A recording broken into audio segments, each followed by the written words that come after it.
Você sabia que existe no Oceano Pacífico uma ilha de plástico 17 vezes o tamanho de Portugal? Pois é. Quando eu me deparei com essa informação em 2012, assistindo ao Trashed, um documentário com Jeremy Irons, eu saí do cinema assim com muita raiva. Eu saí com raiva dos governos do mundo porque não fazem nada a respeito de uma situação calamitosa. Eu saí com raiva das indústrias que continuam cuspindo toneladas e toneladas de plástico todos os anos no oceano. E aí eu pensei, bom, eu não sou governo e eu também não sou indústria. Prazer, eu sou a Fê Cortez. E naquele momento eu não sabia, mas eu estava me tornando uma ativista ambiental. De lá para cá, eu sigo refletindo muito sobre o lixo e como ele é apenas a ponta do iceberg de um sistema. Na verdade, talvez de uma falha na nossa visão sistêmica que produz resíduo. Nós, os seres humanos, os sapiens, autodenominados sapiens, os sabidos, somos a única espécie no mundo que gera lixo. Em nenhuma outra espécie da natureza existe esse conceito de lixo. E isso porque a gente se vê separado do todo. A gente se vê separado daquilo que a gente chama natureza. Muitas vezes esquecendo que nós também somos natureza. Então, eu saí desse filme em 2012, nessa época eu trabalhava com moda, eu trabalhava com produção de conteúdo e eu saí muito revoltada, como eu falei. E essa revolta toda me fez resolver agir. Agir porque eu não queria mais fazer parte desse sistema. Eu não queria mais ser a causadora daquele plástico no Oceano Pacífico. Porque quando eu vi aquela sopa plástica gigantesca, eu pensei, esse lixo aí também é meu. O que eu, enquanto indivíduo, posso fazer para mudar esse cenário?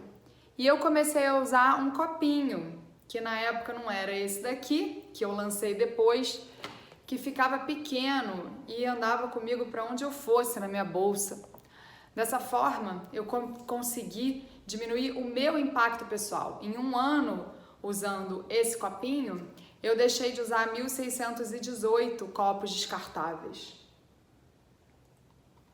Aí nascia o Menos um Lixo, um movimento de educação ambiental e de conscientização sobre essa nova forma de viver no planeta, tirando o ser humano do centro e entendendo, fazendo com que a gente entenda que a gente é parte de um todo, né?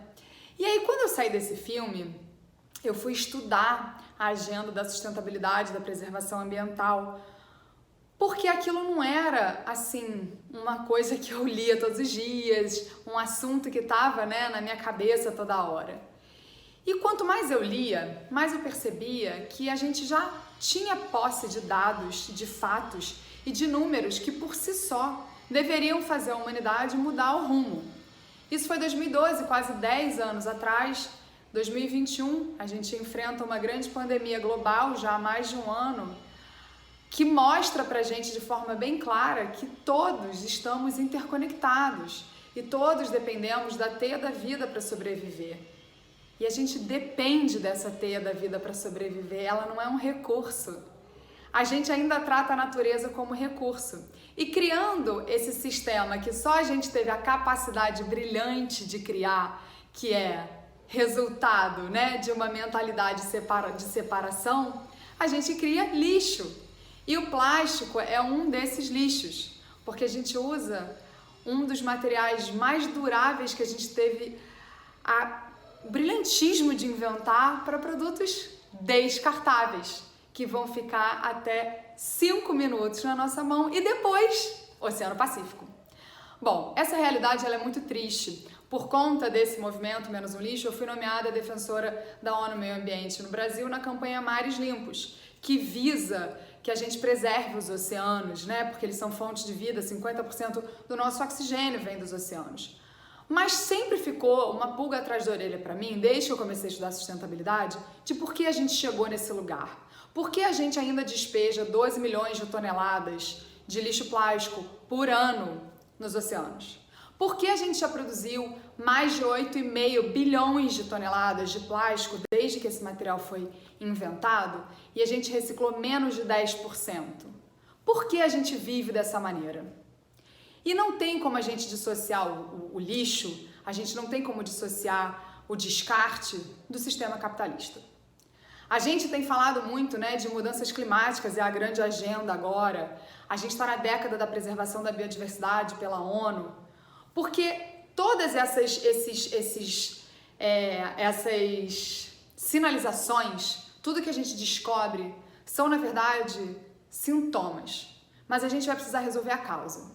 O lixo, por si só, ele não é causa de nada. Quer dizer, ele é causa de muita coisa, ele é causa de destruição de ecossistemas, de morte de vários seres, inclusive humanos, de poluição. Ele é disruptivo endócrino, então ele faz com que o nosso organismo não funcione como ele deveria funcionar. Ele é causa de um monte de coisas, né?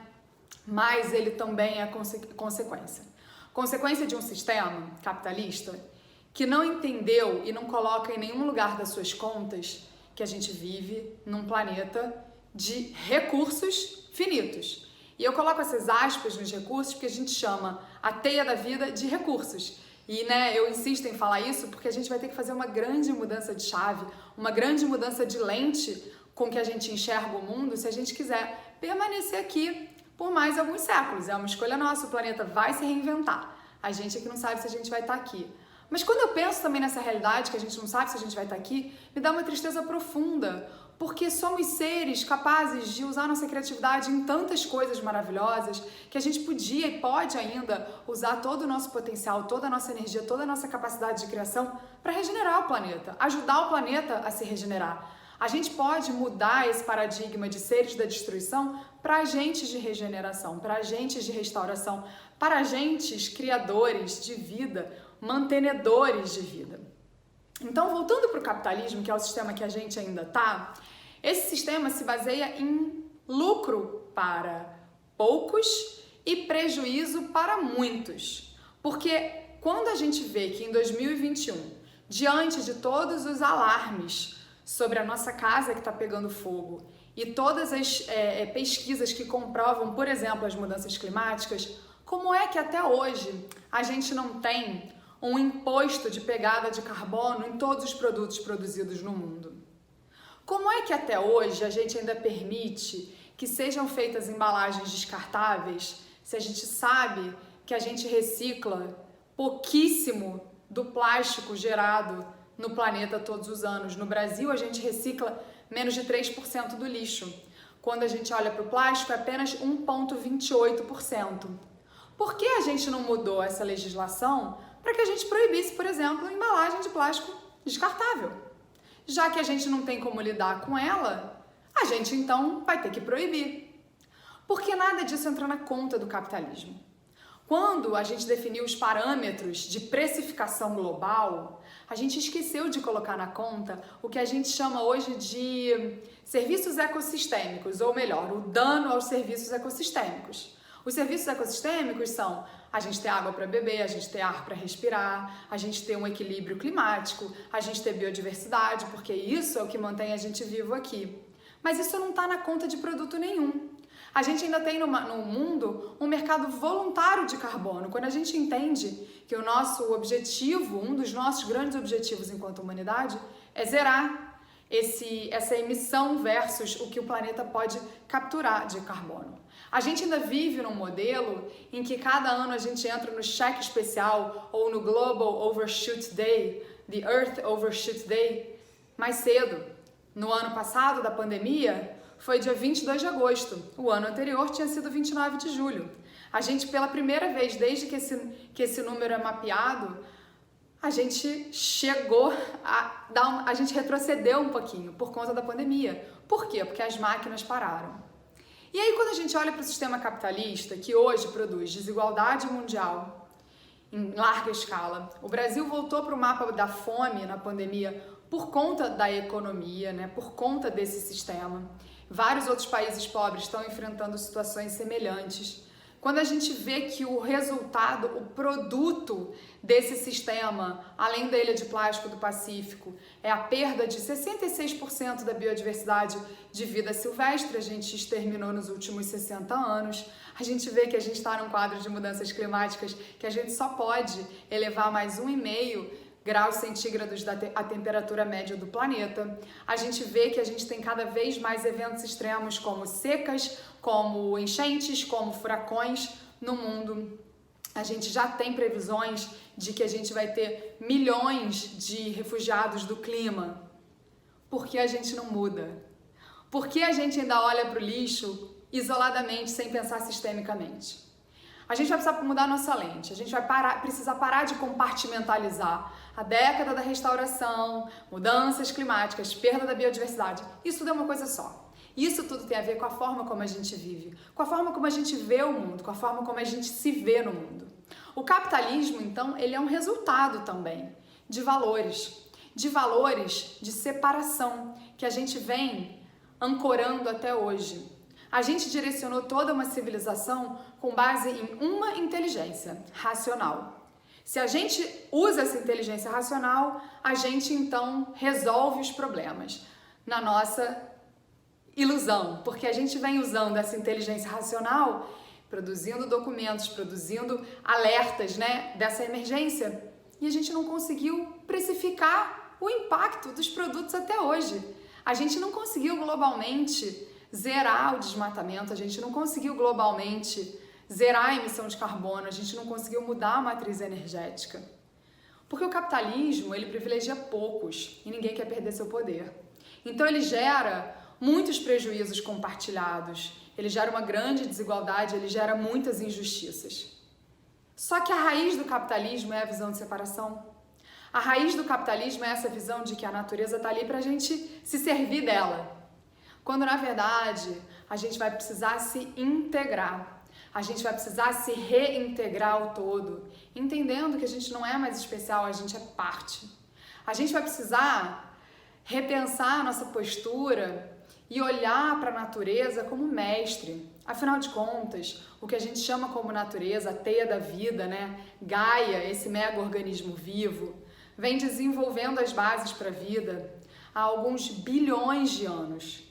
Enquanto o Sapiens não está aqui nem há 500 mil de anos, Então a gente olha na proporção do tempo e a gente vê que se a gente não mudar a nossa visão, o nosso modelo mental da exploração para a colaboração, do antropoceno para o ecoceno, para a natureza no meio e a gente como parte, se a gente não resgatar os valores da intuição, da conexão e do coração, da nossa conexão com o todo, através desse centro de poder que a gente tem, que é o coração, a gente não vai conseguir sair dessa. A gente precisa sim olhar para todos esses dados científicos e colocar o nosso mental a serviço da vida e colocar a nossa capacidade brilhante de criar e todo esse racional que a gente desenvolveu até hoje a serviço da vida.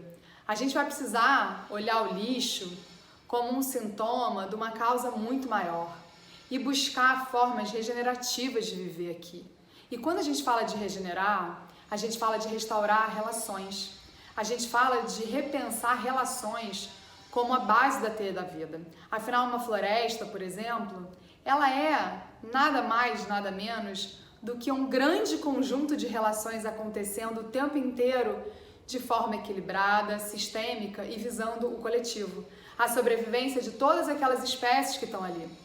Então a gente vai precisar sim olhar para a natureza, mas não como recurso, e sim como inspiração para uma nova forma de vida em sociedade e resgatar os valores que a gente deixou de lado, como por exemplo, os valores do feminino. Ali está a base da geração da vida, ali está a base da regeneração da vida, ali está a base do que a gente vai precisar resgatar se a gente quiser manter a nossa vida aqui. Então que o lixo, que cada copinho, que a gente, por favor, depois desse talk substitua por um reutilizável assim, mas que cada copinho que a gente veja, cada garrafa PET, cada pedacinho de lixo, que hoje ainda é lixo, faça com que a gente se recorde de onde a gente errou. para a gente poder reconstruir, recriar com uma nova lente. E a partir dessa nova lente, a gente mudar a realidade para uma realidade que dê suporte à teia da vida. Um brinde à vida.